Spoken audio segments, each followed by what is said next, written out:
have Pastor Vladimir Payeste, co-pastor here.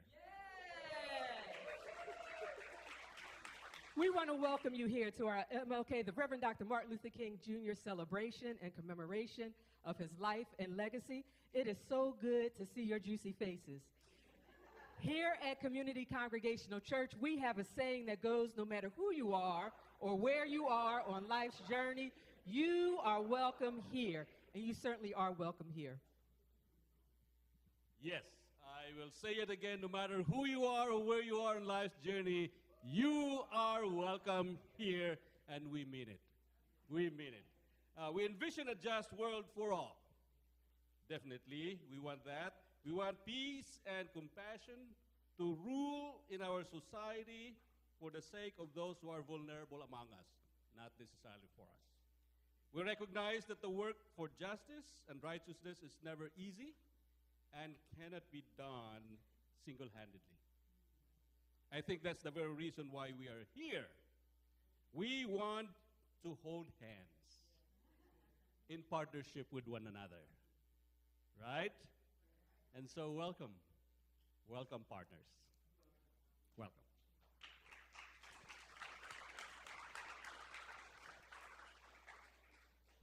Thank you. And I am Mary Susan Gast. I am the de facto coordinator for the program tonight, and so many people have worked to put this together and to participate and to encourage, and it is good to see you all here. This is a day we have been waiting for, so thank you for being here. I also wanted to add a little bit of welcome to the building, just to let folks know there are accessible restrooms out in the social hall. And those bottles of water that are on the table, you're welcome to take them. And we'll have a little time of refreshment and fellowship after our program this evening. So this is the 6th all get together in person Martin Luther King commemoration in Benicia. We had a little hiatus during COVID. And during that time, Benicia Black Lives Matter put on a wonderful Zoom event reading some works of Dr. King, kept us going. This has been a glorious weekend for activities and remembrances and calls to action in our communities. The library and Benicia Black Lives Matter sponsored an event on Saturday featuring the voices of Betty Shabazz, Coretta Scott King, and Merle Evers. Today, all day long, there were events in Vallejo. The NAACP, the Solano Volunteers, the city of Vallejo, all got together for a parade and march and activities and service projects. And now we have the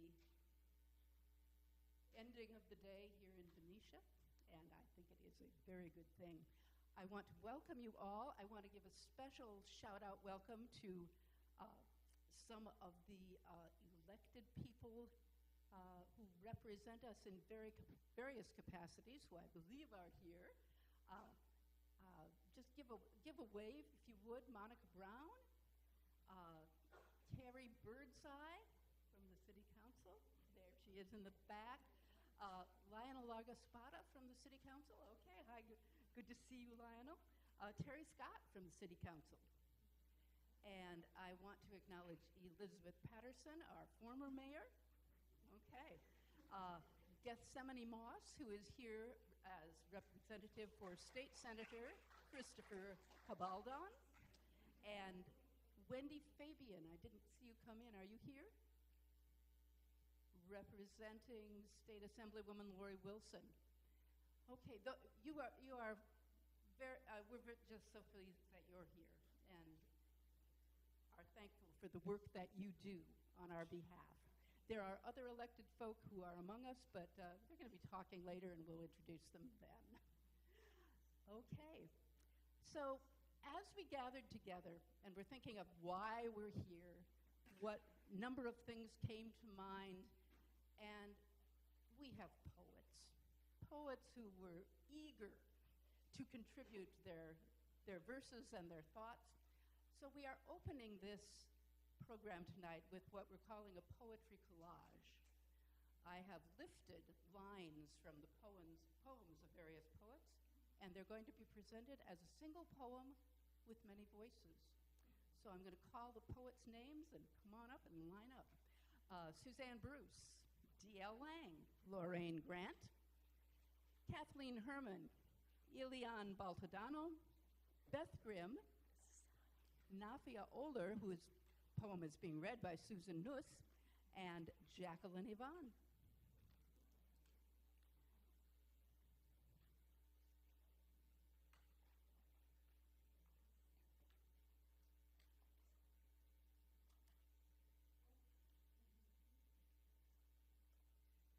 If dreams could extend beyond the dream, if they could transport into real space, real time, if they could transform thoughts into mindful deeds of kindness, disband judgment, celebrate tolerance, free themselves from weighted fears, possibilities could then fly. A preacher, a prophet, a king, standing up for the downtrodden, inspiring thousands to rise up in unity against hatred embedded systemically. All he wanted was peace, fairness, and equality for everyone. He did his best while living to see to it this was done. Though people were beaten, hosed down, and mistreated, seeking equal rights, he encouraged people to turn the other cheek and don't start a fight. Somewhere I read of the freedom of speech, he said. Today I look around, see people in the streets speaking the truth in solidarity, turning our lost country around, turning hate upside down. These are critical days, a nation deeply divided, a controversial return, a time to stay vigilant. Let's celebrate MLK's dream, a vision of unity, a reminder that light persists even in the darkest hours.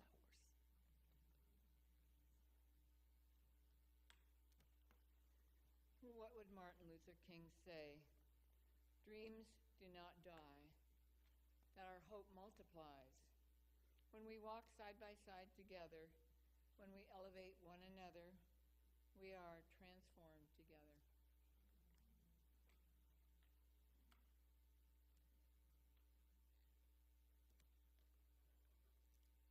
We can and must have hope. And we can clearly envision that beyond these years to come, new old dreams will reemerge, gaining strength again and rising up. Dreams that will lead us back to truth-telling, respect, and kindness, and where love plays a vital role. Martin Luther King said, "I have a dream." And what you must remember is that our dreams will never fit inside the boxes some wish to construct for us. So you dream big. You dream always. Thank you all so much.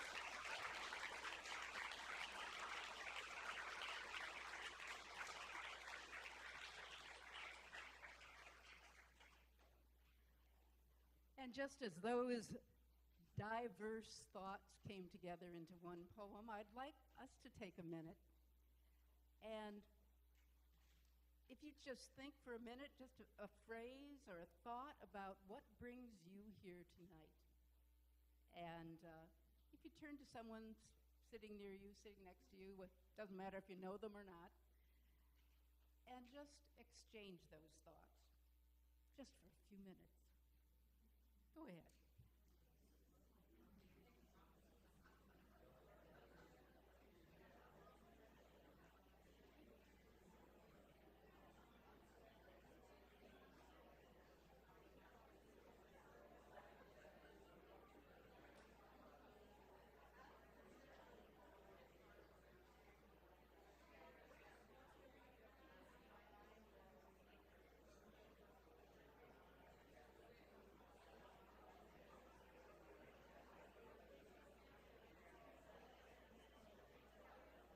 Okay, I'm bringing you back.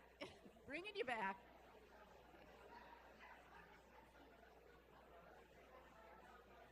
I'll try to bring you back.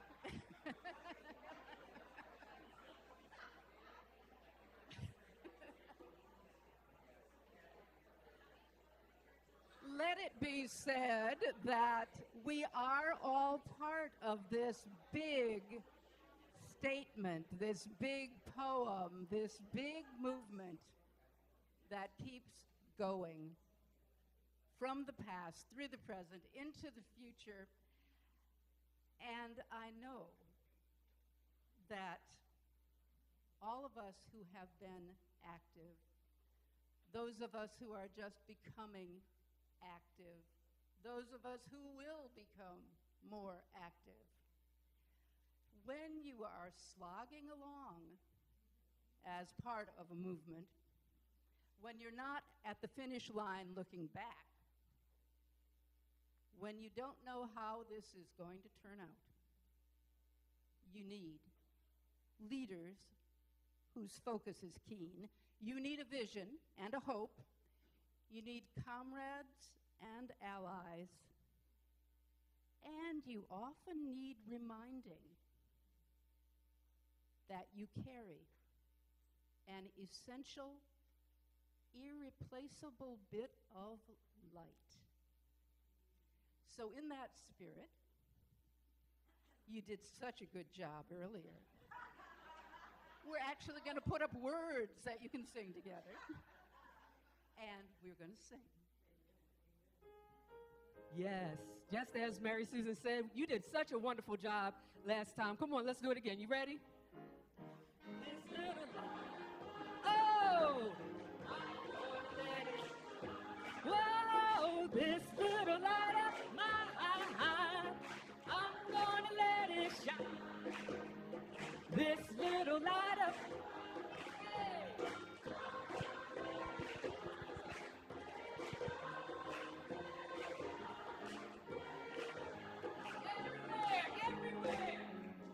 everywhere I go. Whoa, everywhere I go, I'm gonna let it shine.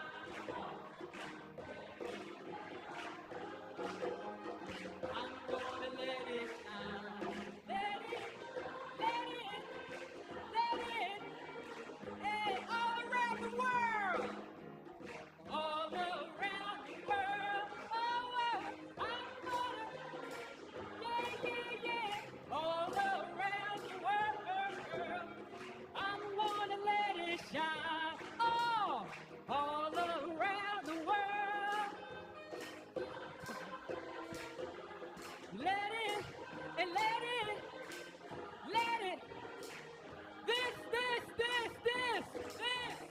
this little light of mine.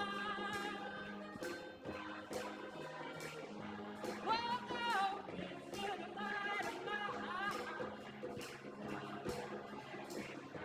Come on, what you stopping? I'm gonna let it shine.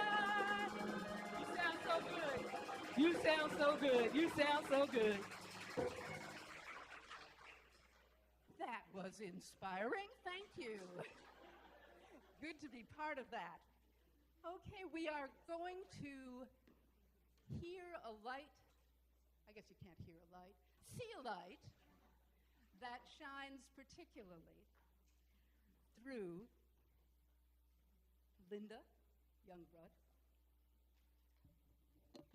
Wright, who is going to bring us a character portrayal through the eyes of Coretta Scott King in these troubled times. Linda.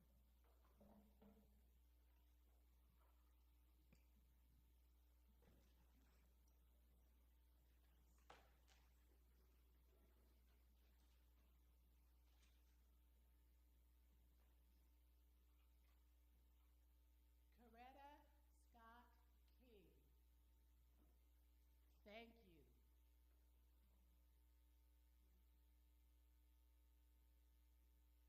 I come before you as Coretta Scott King.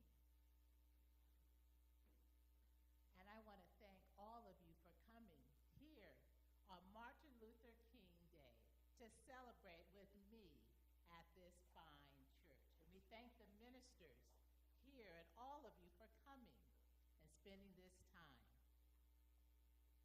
We are in turbulent times. And when I grew up in Alabama, in a rural area. And every child that grows up in a rural area, at some point, Jim Crow makes them realize that what's going on with my skin? What's happening with the shape of my nose? Why am I not allowed to go to the better schools? Can I not go and get an ice cream cone the way I want to get an ice cream cone and sit in there with all those white people? Why do I have to go to the back door to get it? As a child, I begin to realize what's wrong. And they have to begin to understand that they live under a system of segregation. And they just can't do what they want to do. That was turbulent times. And for me, growing up, our school only went to the 6th grade, and it was for 4 months of the year. The rest of the year, we were supposed to be out in the fields working. But the white children, oh no. They had their own schools and went to 12th grade. And they had yellow buses that picked them up, and they didn't have to pay for anything. We had to pay for everything. But my parents had a plan. Our school ended up at 6th grade, but I went to Lincoln High. But that was 10 miles away. Lincoln High was 10 miles away. So I had to live with another family. And Lincoln High was just a beautiful, wonderful school. And from there, I went on to Antioch College. And at Antioch, I realized I want to be an opera singer. That's how I was going to make a difference in the world, was by being on the stage. From Antioch, I went to Boston and went to school at the New England Conservatory of Music. But one night, it was lunch really, but I went on a date with a man. He was studying at Boston University. He was working on his PhD, and do you know his name? Can any of you say his name? Yes, here. Yeah. Yes, Martin Luther King Jr. He was getting his doctorate. And at the end of that date, he talked about matrimony. We went on a second date. He talked about matrimony. But I'm headed to Paris in the stage and to be an opera singer all around the world. I don't want to have anything really to do with this Baptist minister. I'm from the AME church. And he wants to live in the South where he feels that he could end segregation. I don't want to have anything to do with the South. I want to escape segregation. I grew up in it. But he did have some good words. He wanted to take the works of Gandhi, Mahatma Gandhi out of India, who ended the British rule, without an army. He used peaceful sit-ins and marches and filling the jail cells. And that's what Martin felt he could do to end segregation in the South. He didn't know when or where, but that's what his calling was. So that's really nice. But we continued to date, and we had a great time, and ooh, I started liking this man. And my sister said to marry him because I won't have the career that I'm planning, but I will have a career with him. So all I can say is that we were married, and in 1955, I just had our first baby, Yoki. What a sweet baby. And we were living in Montgomery, Alabama. And we were waiting for something to happen to start the spark that would start the movement to end segregation. He was the pastor of Dexter Avenue Baptist Church, which was at the top of the street. It was, and the Capitol was right there at the top of the street. On this side, 1 block down was Dexter Avenue Baptist Church, and you go on down over this side, there's all these department stores, and in one department store, there was a basement where this woman was a seamstress. And she came up out of that basement one day, and do you know what her name is? Do you? So who could help us? Do you know her name? What was her name, the seamstress who came up out of that basement? Rosa Parks. Does that ring a bell for you? Yes. Okay, Rosa Parks, yes. She came up out of her place, out of that basement, and she walked down Dexter Avenue just a few stops to the bus stop. But you know, before she did that, several months before that, a young teenager had done that, I think back in March. But she was so young. Claudette was young. And we didn't want the pressure of the civil rights movement to be on her shoulders. But Rosa Parks, she had been trained the summer prior at the Highlander House in Tennessee. So she was a perfect person, and she was been on that bus every day, but that particular night, she just was not moving. She got on the bus, and the bus kept going down Dexter Avenue and stopped in front of a movie theater, and all these white people came in, and there was one white man who did not have a seat, and she had to move to the back, but she did not. She stayed, and she was arrested. And Martin got the call later that evening, what happened, and there was a meeting, and they decided to have a boycott. And they ended up marching for 381 days. 50,000 black people went to the street. They got their bikes, their horses, their mules, their wagons, whatever they had, they got to work or to school. And there was carpools as well. 381 days. But about 8 weeks into the time of that boycott, there was a bomb that went off on our front porch. And it destroyed the front of our house. We were safe. And then Martin came. All the neighbors were outside, and they had their weapons. They wanted to go and riot. They were so angry and mad.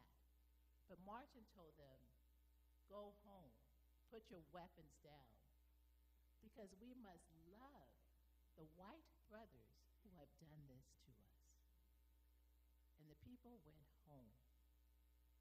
But that night, Daddy King, that is Martin's father, he came from Atlanta, and he drove furiously to get there, and he told me that I needed to come and with our baby and go back home with him and let Martin do this foolish thing with this boycott, because he didn't want anything to happen to the baby. But I had an epiphany, and I realized I looked death in the face, and I survived.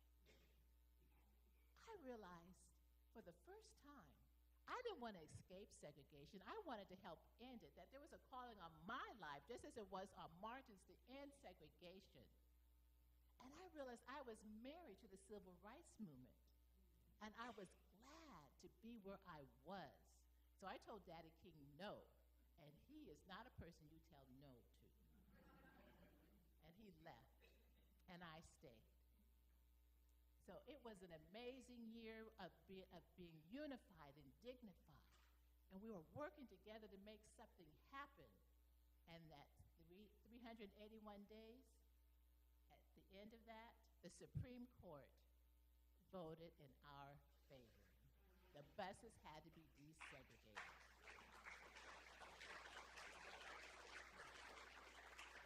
And we stayed in Montgomery for a while. And we had a second baby, Martin Luther, who we named him as well. But then we moved to Atlanta because Martin was doing so much things and he was traveling around that it wasn't fair to the church at Montgomery for us to stay there. But in Atlanta, by this time, I'm pregnant with our third child. And Martin, he didn't do a little bit of paperwork. He didn't get his driver's license changed from Alabama to Georgia. And when he was going through DeKalb County, where if you're a black man, you're going to be stopped by the police. And he was. And he was ticketed for not having a Georgia state license. The next day, he went to the courthouse. He paid his fine. He was seen by Judge Mitchell, and Judge Mitchell told him he was released, but he did not tell him that he was on probation for 6 months. A couple months later, Martin was part of a sit-in at the restaurants. And when you have a sit-in in a restaurant, you go into these restaurants that are for white people only, and you sit there, and you wait to be waited on. But by this time, the white people are in there are so mad because these black people are violating the segregation laws that says that whites and blacks are not supposed to eat together. They're not supposed to be sitting next to each other. And so some of them will come and take the ketchup and squeeze them on their head, and take the mustard and squeeze them on the head, and take the tomatoes and squash them and start beating them, whatever they can, because they're so angry. But our people would just sit there and just bow their head while they're being beaten on. But all 280 who had spread out through all these restaurants in downtown Atlanta were arrested, including Martin. Then all of them were released, except for Martin, because of that traffic ticket. So he had to go back to DeKalb County, and Judge Mitchell said, because you violated your probation, you will be sent to a maximum security prison in Reedsville, and you will serve 4 months on a chain gang working on the road, and there will be no bail set. All for a traffic ticket. Well, Christine, who is Martin's sister, she cried, and I cried. Oh, and Daddy King was like, don't do that. And later on, Martin wrote a note to me saying, Coretta, our suffering is not in vain. We are doing this for the betterment of Georgia and of America. Well, let me tell you, that note did not help me, not one bit. And that night, they took Martin from that jail. They wrapped chains around his legs. They put the handcuffs on him, put him in a car with a German Shepherd that was snarling right next to him, and drove over 200 miles to Reedsville. He didn't know where he was going, what was happening. He was having mental torture, thinking about Emmett Till, who had been killed 5 years prior to that time. But when they got him to that prison, he put on the black and white striped prison garb and went into a narrow cell. All the time when Martin had been arrested, always Ralph Abernathy was with him, or Robert Lee, someone. There was always a camaraderie, but here he was going to be by himself. He didn't know anybody. 4 months working on the road. Martin is from the city. He's not a farmer like I was. He wouldn't last out there very long. But we didn't know all these things was happening to him. So the next morning, when we found out, Daddy King started making phone calls. He called Vice President Nixon. Crickets. No answer. We called other people, and then finally someone called Senator John F. Kennedy. And later on that day, I got a call from him. Oh my. It was so beautiful. It was like the balm of Gilead. Oh, all my fears and doubts and worries just disappeared. And he asked about the children and that I was expecting another child. Yes, it was just wonderful talking to him. And when he hung up, a little while later, Martin called. And he was released. Judge Mitchell had a sudden change of mind. And he let him out on bail. And the next day, Martin was in the pulpit at Ebenezer Baptist Church, but he was worn out. But Daddy King got up there and he says, I have a suitcase and it is filled with votes for Senator John Kennedy, and I'm taking this to the White House. And Reverend Ralph Abernathy had a Nixon button on. He says, I'm taking off this Nixon button and I'm throwing it away. And when the election happened, you know who became president, John F. Kennedy. That was 1963.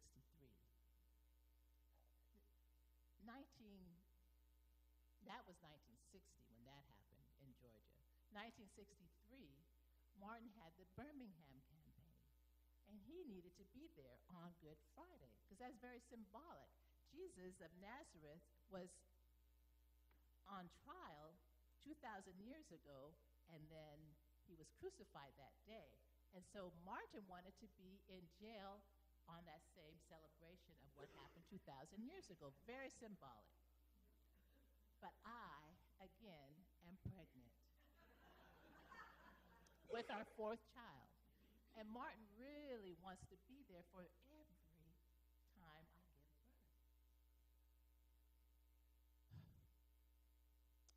It was a difficult pregnancy. And I asked the doctor, can you induce my labor? No. And the friend said, just drink some castor oil, girl. Castor oil, your baby will pop right on out. Oh, well. Martin liked that idea. I did not.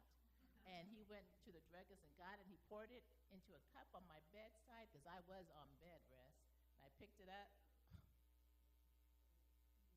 and I drank it, and nothing happened. Then he poured more in it the next day, and I drank it, and that baby popped right on out. Little Bernice was born. Martin, on Friday, he was in Birmingham. He did the march. He was arrested. He and Fred Shuttlesworth and Ralph Abernathy were put in solitary confinement in the jail in Birmingham, exactly as they wanted. However, there was a blanket of silence over that jail. No calls could go in, no visitors could go in, no calls were coming out. We didn't know what was happening in that jail. So on Sunday morning, on Easter Sunday, one of our leaders said to me, why don't you call President Kennedy? Me? Call him? I would rather release a statement. But he said, no, you need to call. And I realized, yes, I do need to call. So I called Senator Kennedy, and I called many different people and other people trying to help me. It took a while. It was Easter Sunday, and I finally got to Bobby Kennedy, and he said that John was with his father, who was in very poor health at that time. But they were sending someone from the Justice Department to help be part of the negotiation of what was going on in Birmingham. And then on Monday, President Kennedy called me. The balm of Gilead. And I knew soon after that Martin would call. And he did. And he was released. But when he was in that jail is when he wrote the letters to Birmingham, from a Birmingham jail. And the Birmingham campaign, everyone was scared of Bull Connor. In fact, if I was there, I'd be scared of him too. He was staunch segregationist. He was violent and mean. and he didn't care who knew about it. He wanted the publicity to show him as being the most violent man on earth. He liked that. But God had an answer in Reverend Fred Shuttlesworth. He was just as determined to end segregation. I mean, there was one time they bombed his house, and he just flew out of his house in the air and landed on his feet and kept on walking. You couldn't stop that man. But the problem with the Birmingham campaign is that all the whites and the blacks were scared of Bull Connor, and they refused to march.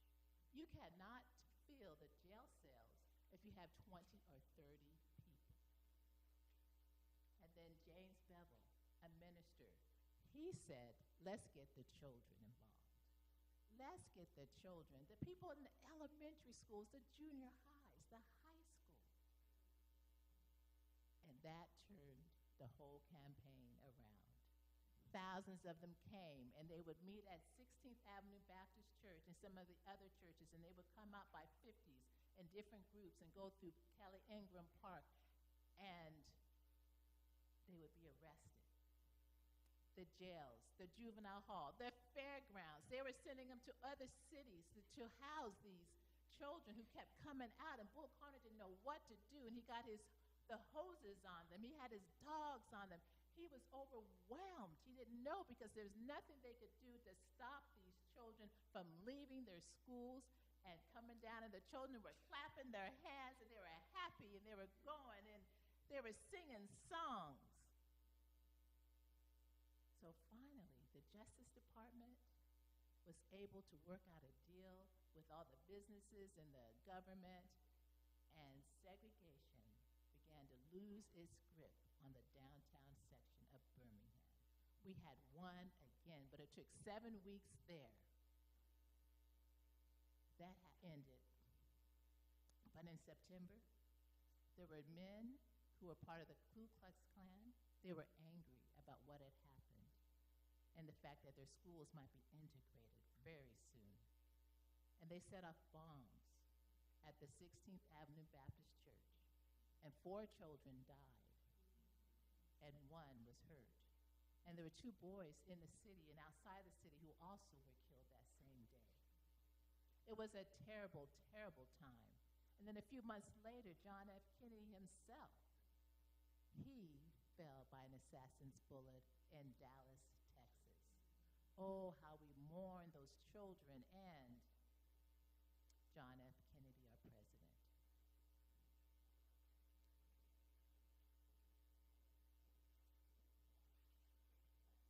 And Martin, when he watched that on the news about Kennedy, he knew that one day that's what was going to happen to him. And in 1968, it did, when he was at the Lorraine Motel getting ready to march. And it was such a difficult time. But Harry Belafonte, who was a wonderful man and a singer, and he raised so much, thousands of dollars for the movement, he said to me, Coretta, you ought to take Martin's place in that march. Whew, me. But I realized that that's what Martin would want to do, would want me to do. So I did it. And I took our 3 older children, and there was thousands of people. It was for the garbage collectors. They were trying to get a raise and get fairness with the company. And Martin was there to help them.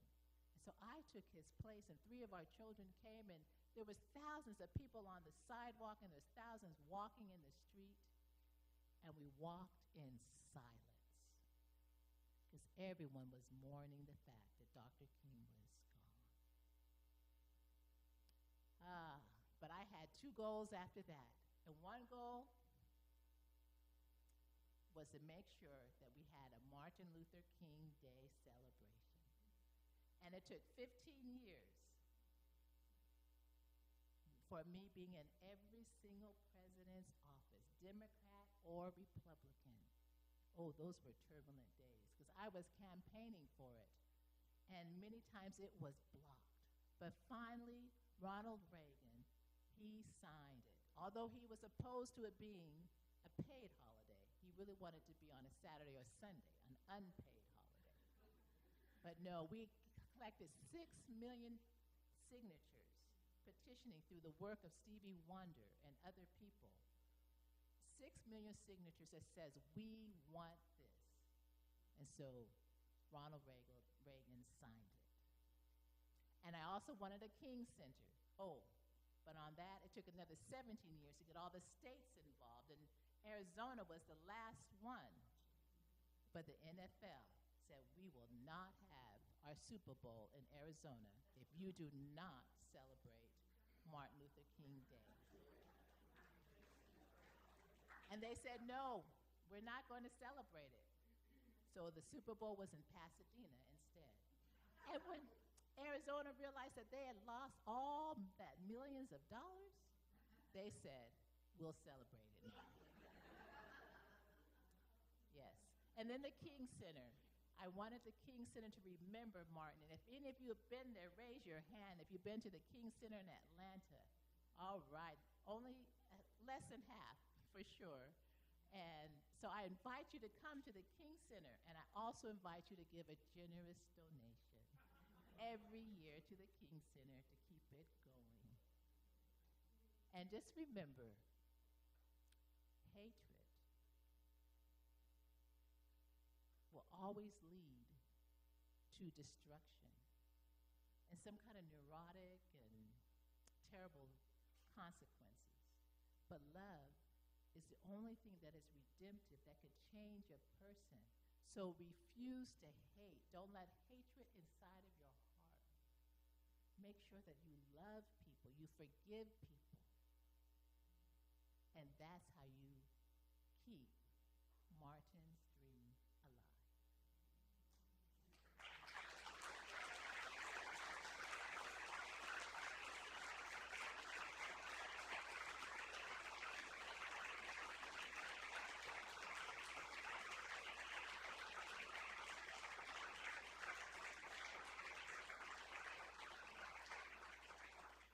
Turbulent times, unlikely allies, and change that took a long, long, long, long time.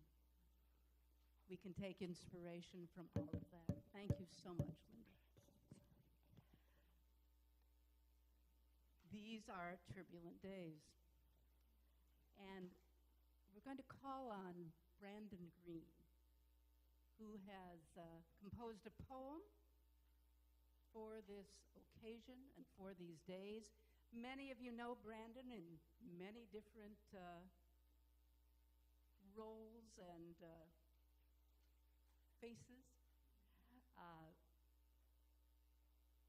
Leadership as Benicia Black Lives Matter started.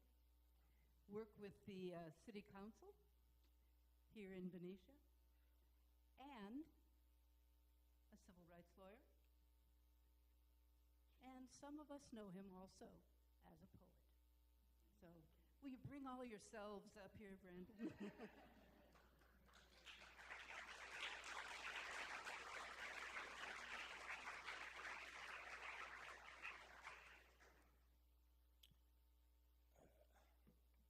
So I'm wearing a Morehouse jersey because, I'll do my best. I said I am wearing a Morehouse jersey because Martin Luther King went to Morehouse. I'm lucky enough to have gone to law school at Boston University, where I was a Martin Luther King Social Justice Fellow. So this is all very apropos. I just wrote this poem like a day ago, so bear with me. Sometimes I dream the dream of King, not the sugar-coated, sanguine fantasy seen on the screen, not the once annually fantasy of progress limited to the view of black kids going to school with kids of a different, lighter hue, while being suspended at rates that should stagger you, nor the fiction of the mission of color blindness as a condition of entry, or equality with no equity for centuries. No, the dream I dream is of King, hated and villainized, not tokenized, the one who clarified that there is a debt owed by those who colonized and terrorized. that the glory of the prize that mine eyes have seen is the reparations and economic freedom called for before they killed Dr. King. See, in my dream, the spirit of Dr. King returns to say, put some respect on my name.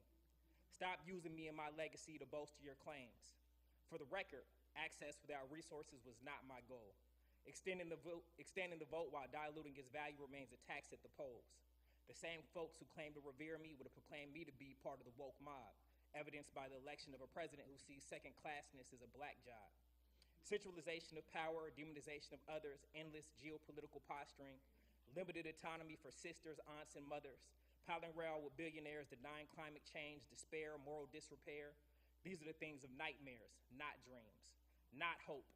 The song we sung of freedom ringing, muted and diluted, the chords and strings hamstrung by hunger for power and ego, the spirit of the lyrics now a mere trope out of the mouths of the misanthropes. The bald eagle once the avatar for strength and resilience, now a symbol for self-inflicted degradation of the brilliance and the promise that fueled the man. Yes, sometimes I dream the dream of King, the one unfulfilled, rarely spoken, and not yet seen.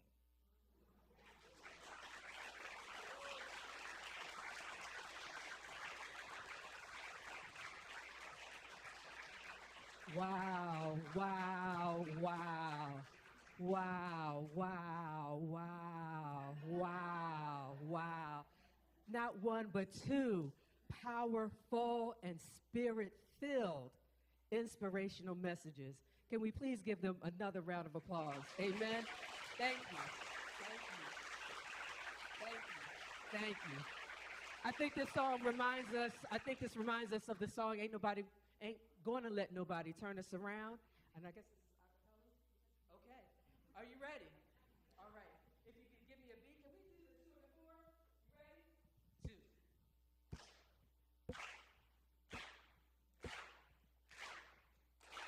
2. Ain't gonna let nobody me around, turn us around, turn us around. Ain't gonna let nobody turn us around. We're gonna keep on talking, walking up the freedom land. Whoa, ain't gonna let fear and hatred turn us around. Whoa, fear and hatred turn us around. We're gonna keep on walking, keep on talking, walking up the freedom.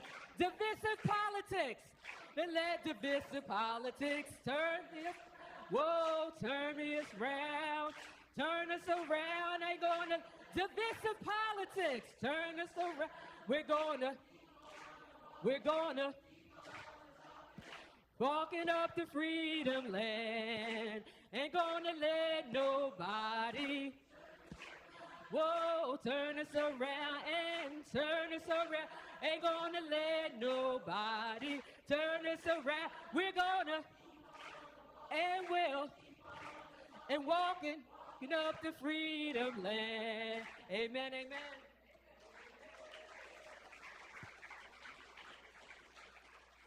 Resolve. Resolve. As we come together this evening, we are not unaware that this year, Martin Luther King Day, coincides with the inauguration of the 47th President of the United States. And that the newly inaugurated president has made some commitments for day one. Those commitments involve the mass deportation of many immigrants to this country, along with cutting federal funds to schools that foster thorough education and the well-being of all students. Remember how I said earlier that we need leaders with clear vision? I'm going to turn to two of our leaders from this community. Benicia Mayor Steve Young and Superintendent of the Benicia Unified School District, Dr. Damon Wright.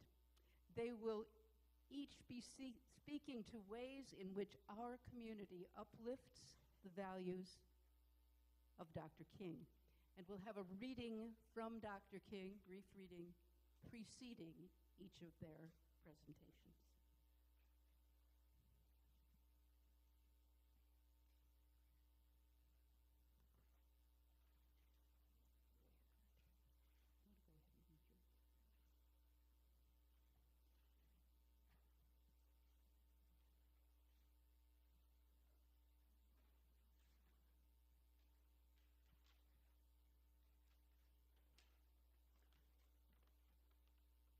Wow, we got a packed house today. How's everybody doing? All right, this is from MLK. Education must train one for quick, resolute, and effective thinking. To think incisively and to think for oneself is very difficult. We're prone to let our mental health, our mental life, become invaded by legions of half-truths, prejudices, and propaganda. We must remember that intelligence is not enough. Intelligence plus character, that is the goal of true education. Complete education gives one not only power of concentration, but worthy objectives upon which to concentrate.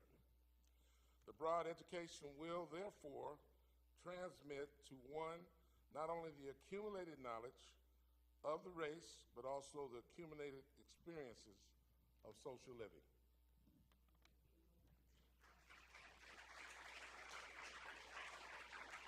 And that is your introduction, Dr. Wright.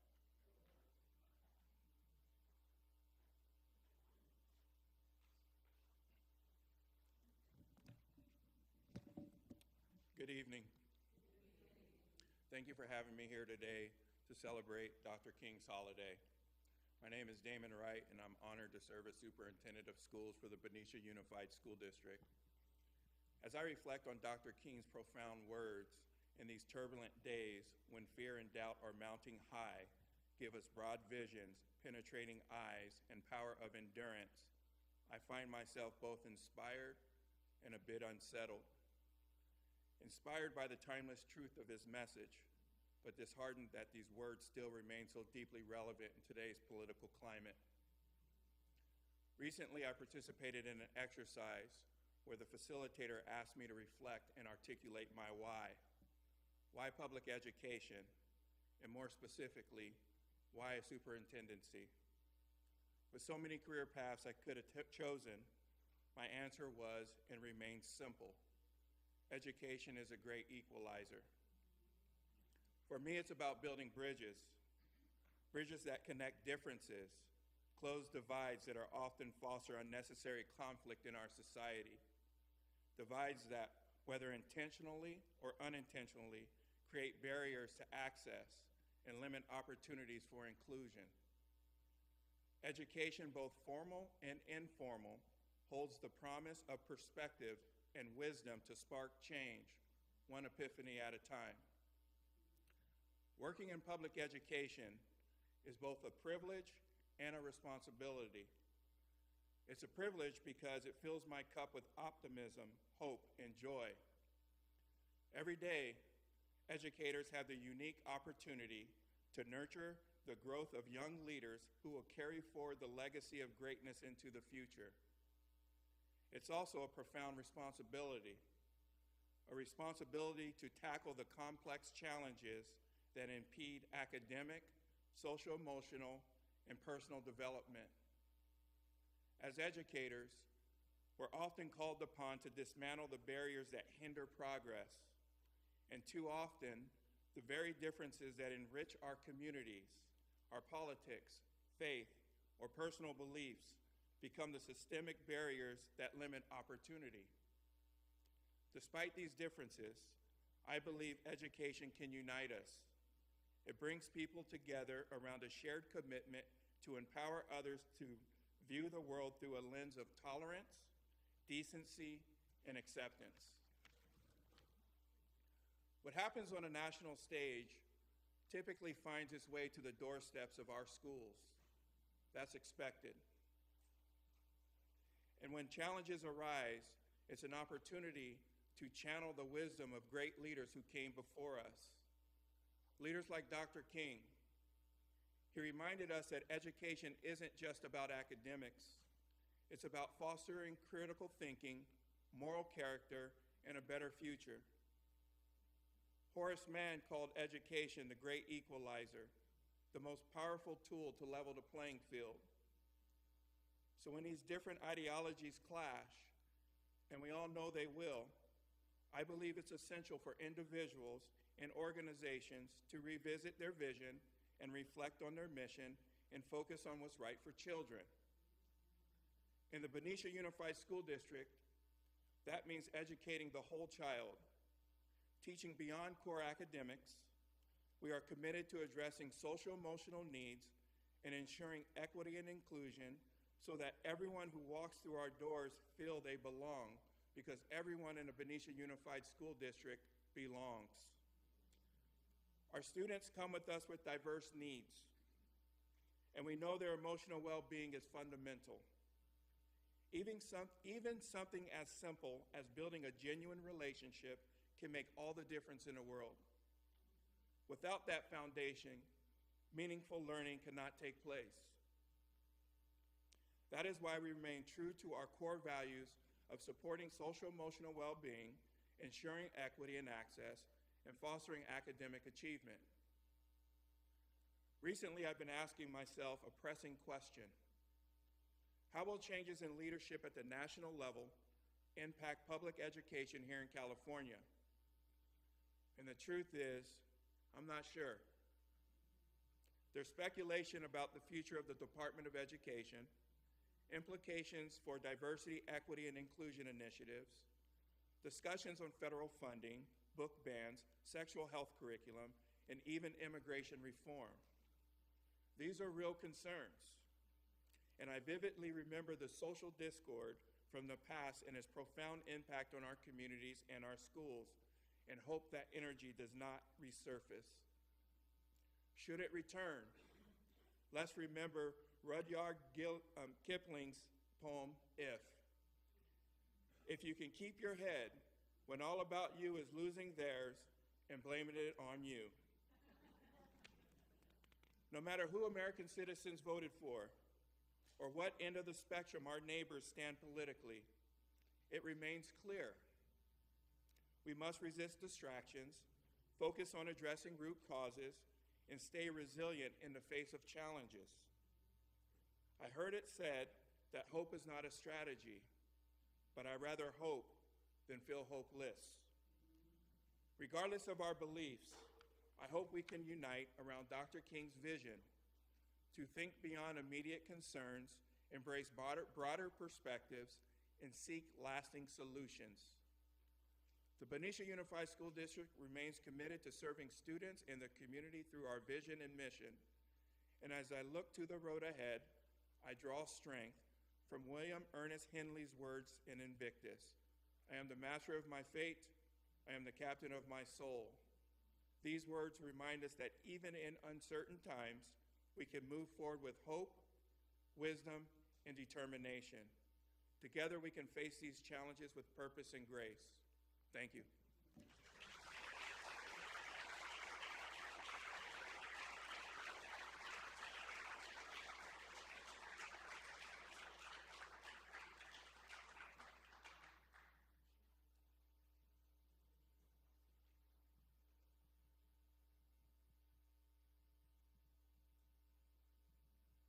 Thank you so much.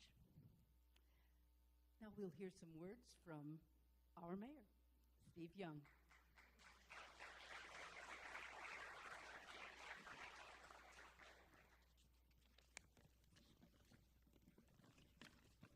Good evening.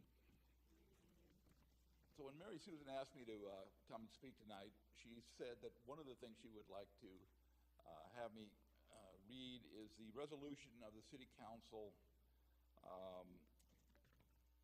declaring the City of Benicia's commitment to being a welcoming, inclusive, tolerant, and safe community for everyone.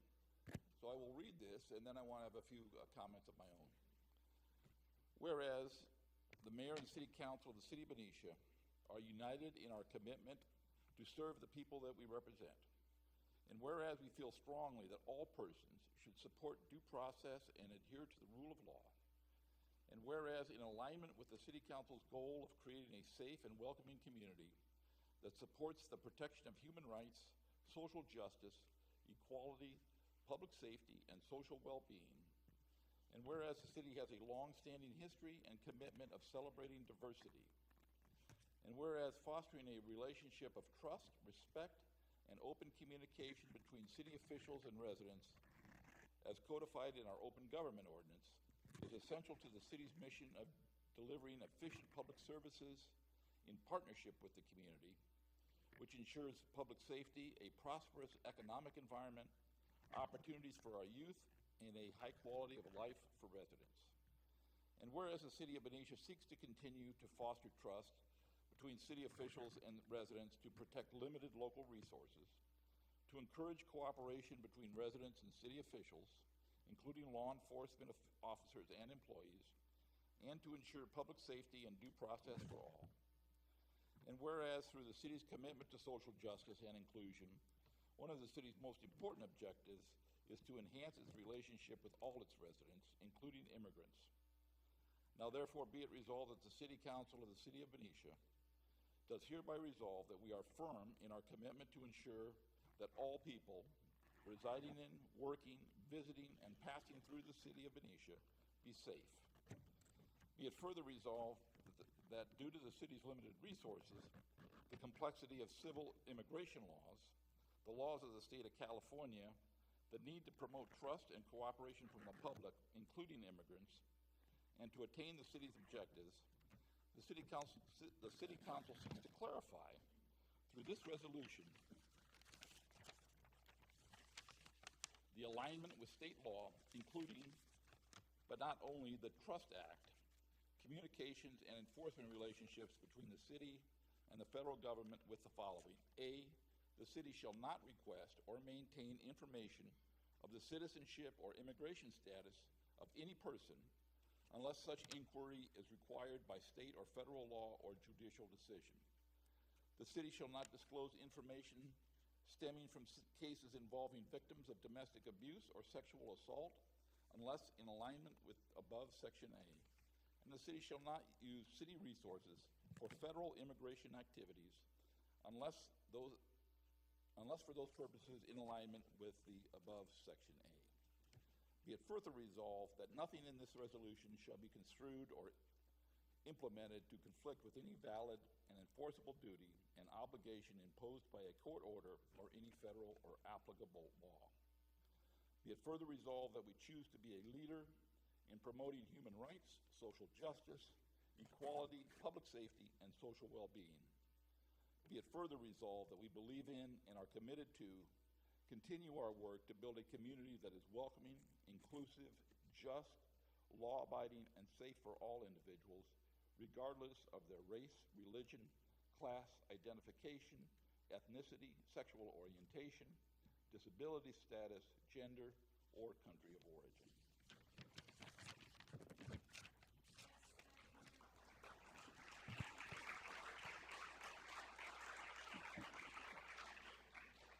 So we come today to honor Dr. Martin Luther King, who was not only a personal hero of mine, but in my opinion, one of the two most important political figures since Abraham Lincoln. His impact on our society is without equal, as he pointed the way towards a more just and equitable society. But I'd like to focus today on the immediate threats to our country as a new president takes office with a pledge to continue to fan the flames of division and engage in a campaign of retribution. The question is, how will we respond? A tendency for many is to keep your head down and stay on the sidelines, hoping that somehow this time will pass without our descending into autocracy. But there are no sidelines, only sides. Pick one and stick to it. Dr. King said that America suffers, quote, not only from the vitriolic words and actions of bad people, but also from the appalling silence of good people. I believe the incoming administration will cause great damage and hurt a lot of people. But I have hope that the midterms will dull the pain, and in 2 years, the Trump era will slowly start to diminish. In the meantime, we must work on the stuff that we can do something about. Getting overwrought and worried about the rest of the distractions and nonsense is futile. Do we really think that worrying is going to change Trump somehow from unhinged to hinged?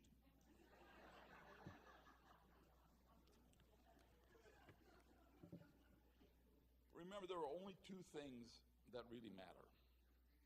First, figure out in any situation what is the best thing to do, and second, do it. As Dr. King said, darkness cannot drive out darkness. Hate cannot drive out hate. Only love can do that.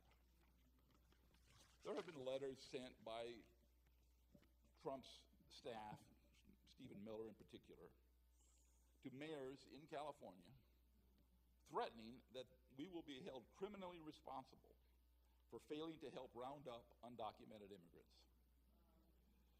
So far, only big city mayors in California have received this letter, but mine may be coming.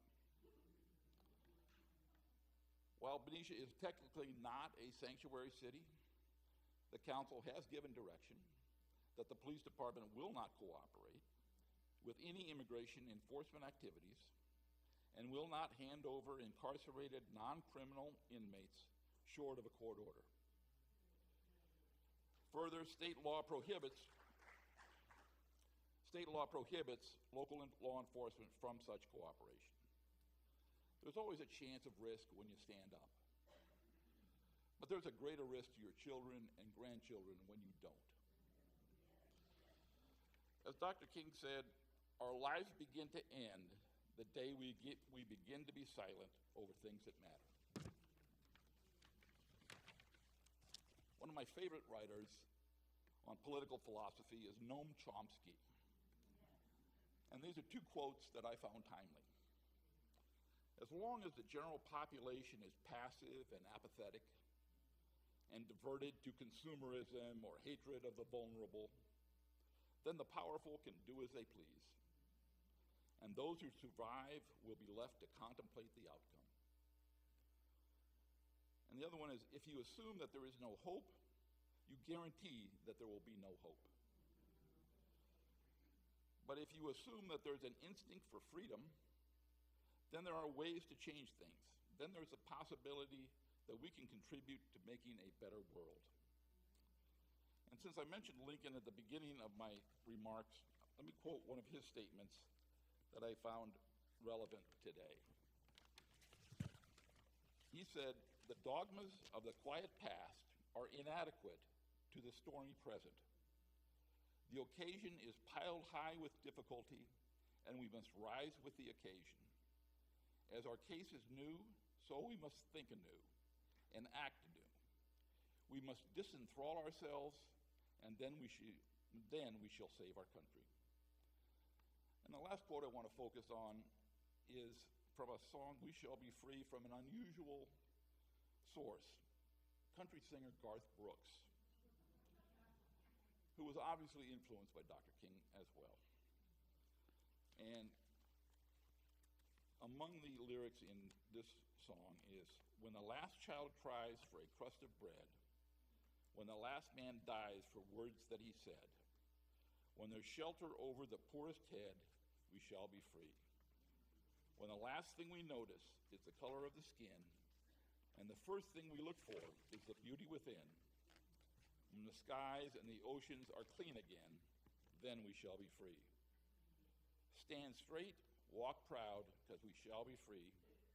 When we're free to love anyone we choose, when this world's big enough for all different views, when we can all worship from our own kind of pew, then we shall be free." Thank you.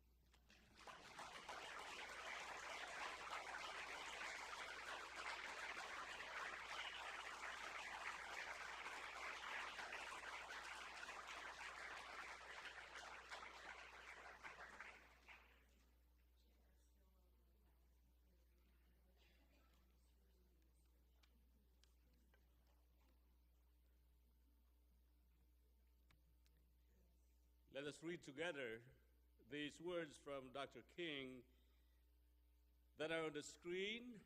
I will begin as the one voice.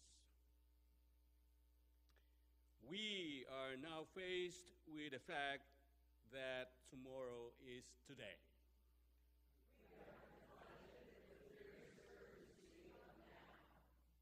In this unfolding conundrum of life and history, there is such a thing as being too late.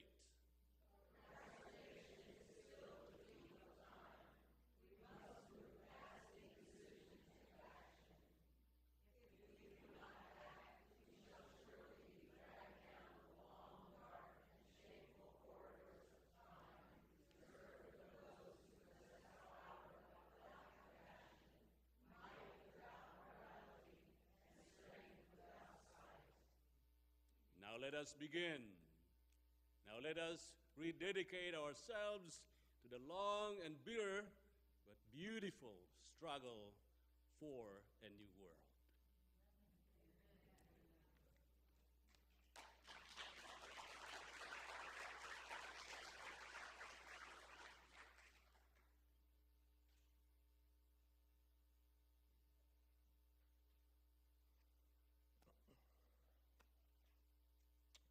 Dr. King spoke these words of finite disappointment and infinite hope.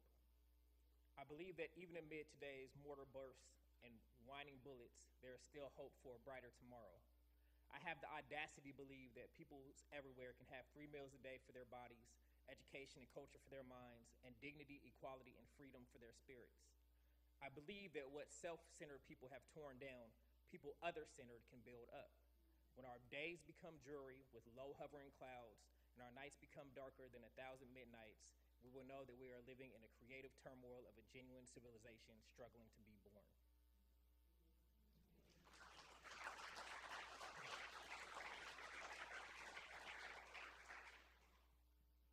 And we now welcome Patricia Schmidt Hunter. Excuse me. I had a friend once named Patricia Schmidt Hunter. Patricia Schmidt Hunter from the Vallejo chapter, NAACP. You want to go? Okay.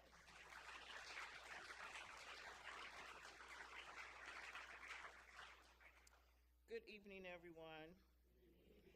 So I'm a church girl, so first I give honor to God because he is truly the head of my life.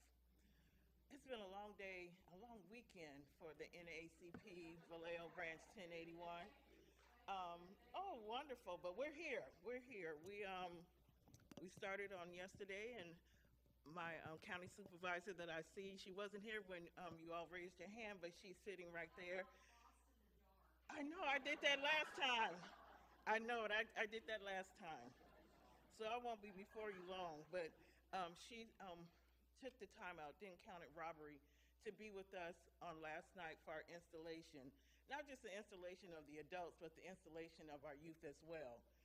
So I thank you, Supervisor Brown, and I know that you were there on grounds today as well. I'd like to thank all our dignitaries and our folks who are here tonight.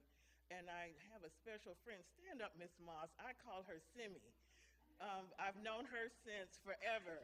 So she's more than just working for the senator, and I know all the titles that she has, but I call her a beloved friend. And then also with me tonight, now this is something, Supervisor Brown, Sister Linda Daniels is with me tonight. Sister Daniels broke her hip in October, but she said, I'm going to be with you tonight here. And so we haven't been here, like he said, since COVID. So last time when there was a gentleman, I'm going to call his name, Mr. Jimmy Jackson, who passed last year, was our NAACP president, and I was the first vice president. And so I was elevated, and God will put you in places where you need to be. So I'm going to share what happened with the NAACP Vallejo branch. So I'm going to have Sister Daniels raise her hand every time I hit a point. So I had spoke to Mr. Jackson in regards to us elevating and doing more technology and getting things ready. So I said, look how the Lord was already preparing me. So when I took office, I think people thought that we were quiet, but no, you are quiet because the Bible talks about the ant. The ant is always working. So you know how we as women, we double dip. We have 8 arms like an octopus, and they only see 2. But I just believe in the church, and I'm an AME Zionite. I'm an international officer in our church, that the Lord just gives me a few hours. So when you all are resting, the Lord has me up working. And he said, my gift is going to be with you on the back end. So I stand before you with an honor, it being honored. I left the installation last night exhausted. And then we had to march, and we had to be in place this morning at 8 o'clock, 8:30. And again, I'm traveling with Ms. Daniels, who's in a wheelchair. So we do what we do as women. We don't wait on the men. We do what we do. And so we got there this morning in one piece, and I see faces that were there with at the Vallejo room in Vallejo with us today. So as I was sitting there, and I'm not sure if my neighbors was like, this lady keeps, she's all in her phone. You know how you be at church and you see people in the phone, you be like, they're not even listening to the word. I'm a multitasker. I'm making sure that the folks in Vallejo and the NAACP know that we made it, so I'm taking pictures, I'm posting, but I'm listening. So I'm just going to share what I've posted this afternoon. Today, the community marched from Kentucky Street along the Mare Island Way, marching on the sidewalk, determined that whether we march in the street or march on the sidewalk, we march with peace and power.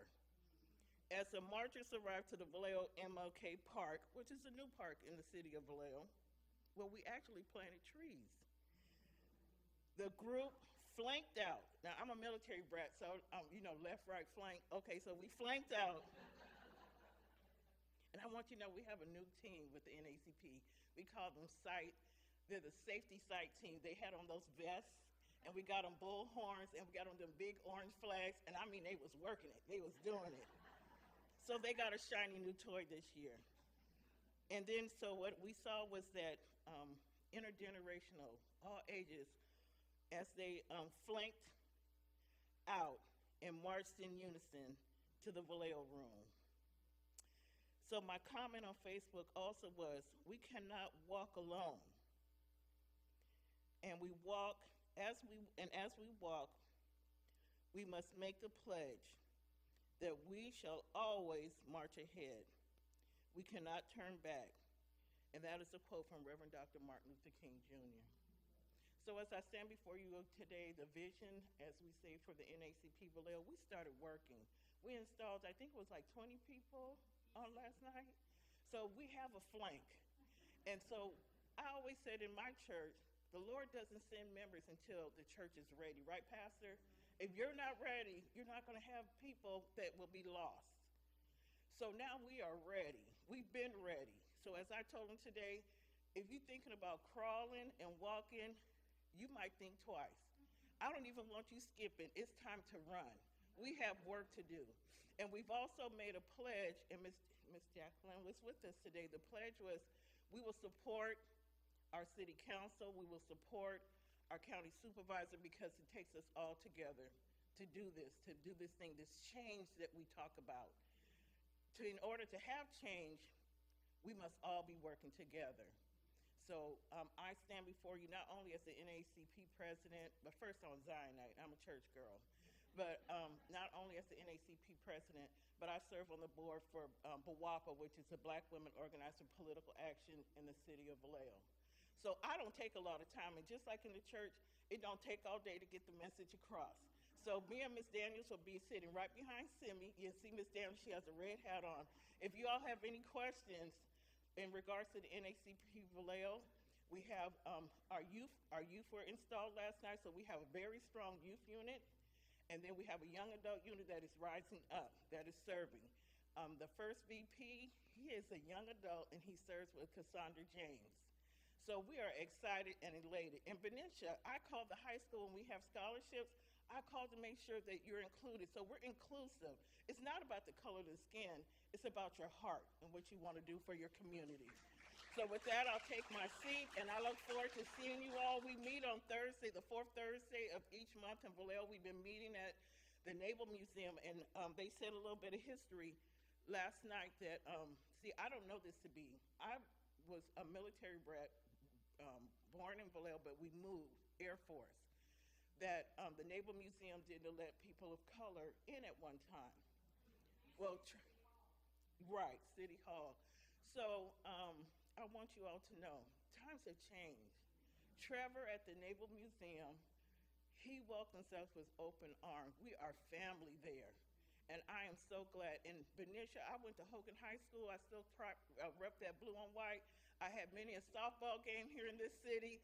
I had volleyball and basketball.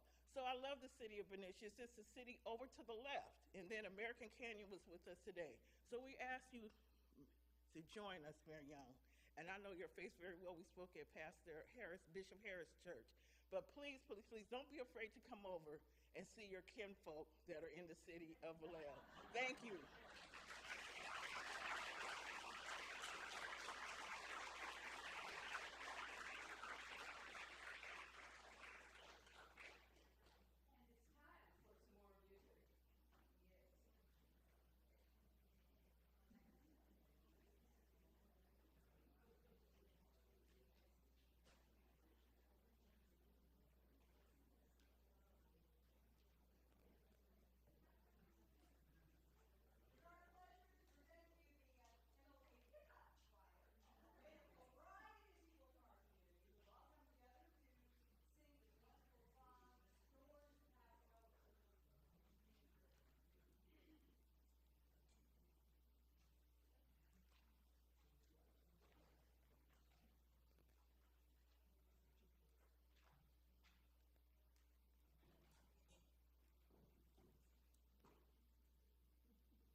The storm is passing over, we believe. And we are so grateful for the words of inspiration that we have just heard from Dr. Wright, Mayor Young, and the NAACP president.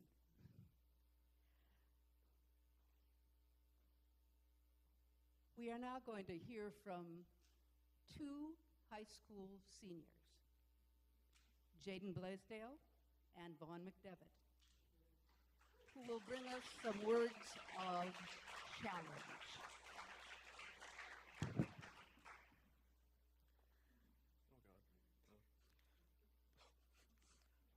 This has been an evening filled with rich memories and heartfelt dreams.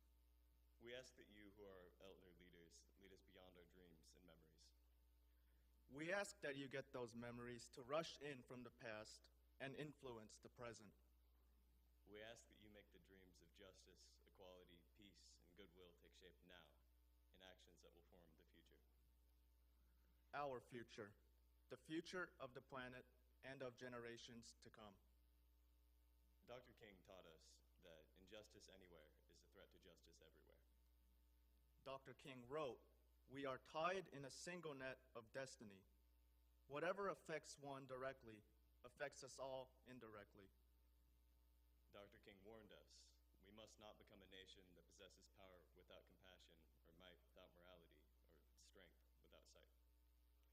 Dr. King said, "We must learn to live together as brothers and sisters, or we will perish together as fools." Help us to remember and to keep those dreams alive.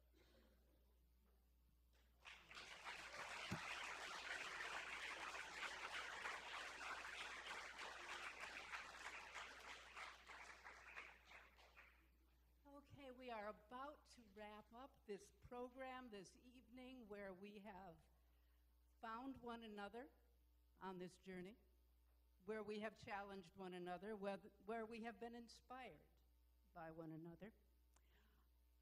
You're invited to spend some time in the social hall afterwards. There are a few refreshments out there. There's also some display tables, one of which was brought by Linda, who has an MLK display that is really, really thorough and enthralling.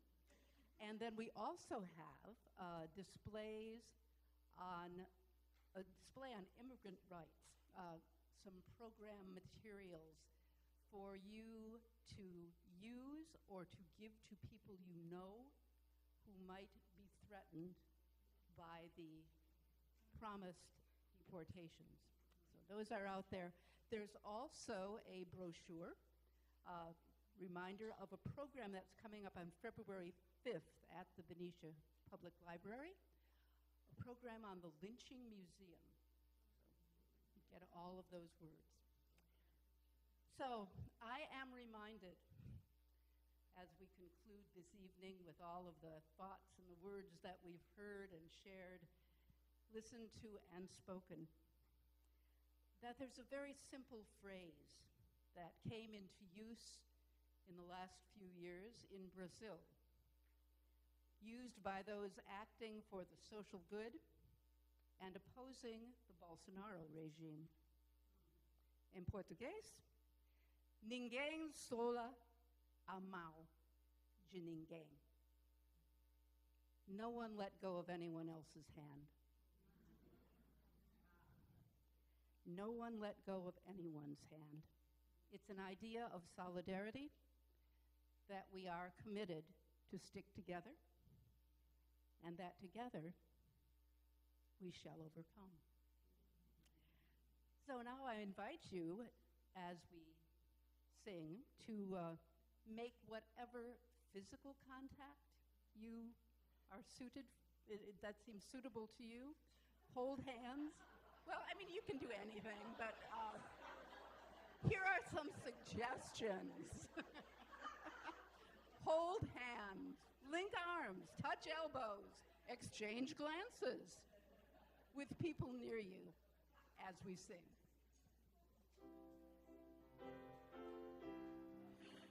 I think we've been sitting for a while.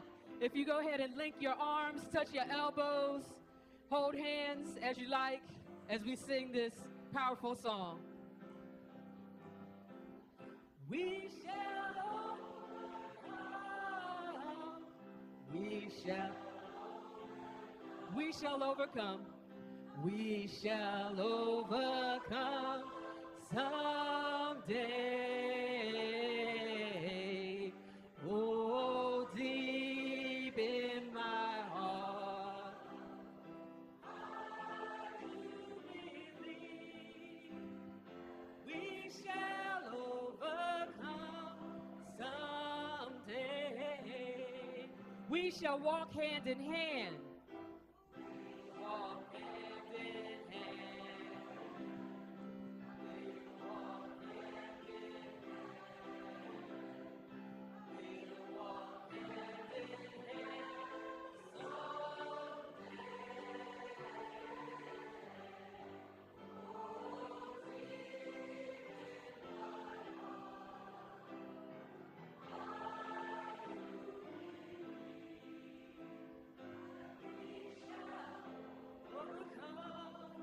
someday. We are not afraid.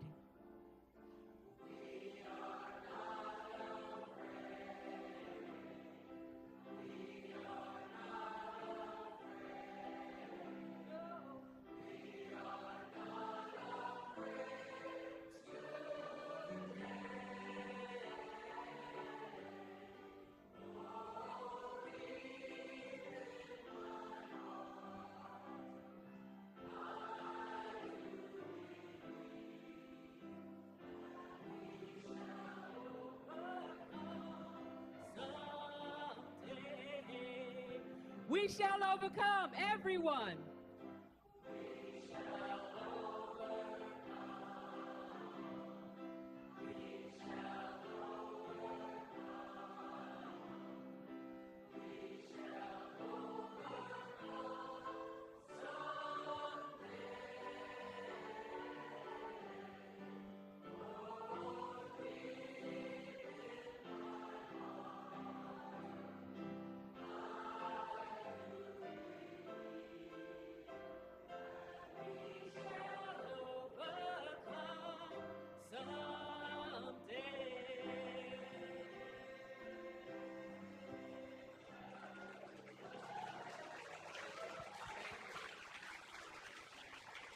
Thank you all. Thank you all.